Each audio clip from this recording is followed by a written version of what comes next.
لما ربنا يلاقيك واقف في خشوع، في توقير له، في مهابة للاهوته، في مهابة لأبوته، مش بس مهابة للاهوته، في مهابة للاهوته وفي مهابة لأبوته، حينئذ يشعر أن صلاتك صلاة. لابد أنها تكون في حرارة داخلية، والحرارة دي بتيجي من الحب ومن المشاعر الموجودة، وتكون مرتبطة بالإيمان.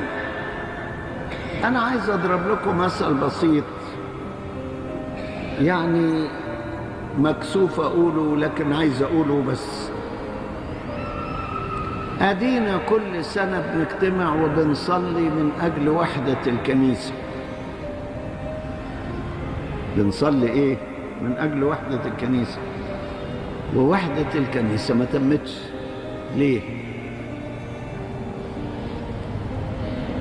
طبعا أسباب كتيرة جدا. لابد ان احنا نصلي بإيمان شديد ان ربنا يتدخل. لابد ان احنا نصلي بحرارة شديدة من اجل هذا الامر. لابد نصلي باقتناع كامل. لابد ان نصلي بإلحاح مع ربنا وبلجاجة عليه، ولابد أن نعمل عملا. صلاة بدون إيمان ما بتجيبش النتيجة. لذلك الكتاب بيقول: كل ما تطلبونه وأنتم مؤمنون يعطى لكم. كل ما تطلبونه بإيمان. لكن في ناس كتير بيصلوا وما فيش إيمان.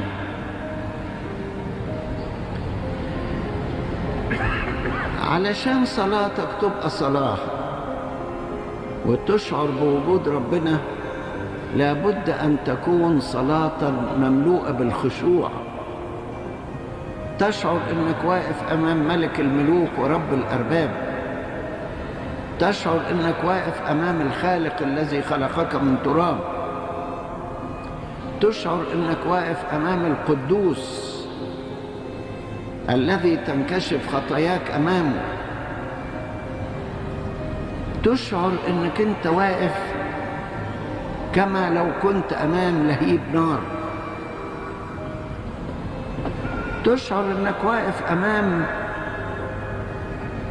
الله الذي الملائكة تقف بخشوع أمامه، وبجناحين يغطون وجوههم وبجناحين يغطون أرجلهم. بهذا الأمر تملكك الرهبة في الصلاة. من أجل هذا نجد أن الإنسان أول ما يبتدي الصلاة بيسجد إلى الأرض. وفي صلاة باكر بنكرر 3 مرات: هلما نسجد. يقول: أما أنا فبكثرة رحمتك أدخل إلى بيتك وأسجد قدام هيكل قدسك بمخافة. لأن في ناس بيسجدوا كمجرد عادة لكن مش بالمخافة. بيسجد لأن دي وصية لكن مش بالرهبة، مش بالهيبة، مش بالشعور بوجود ربنا.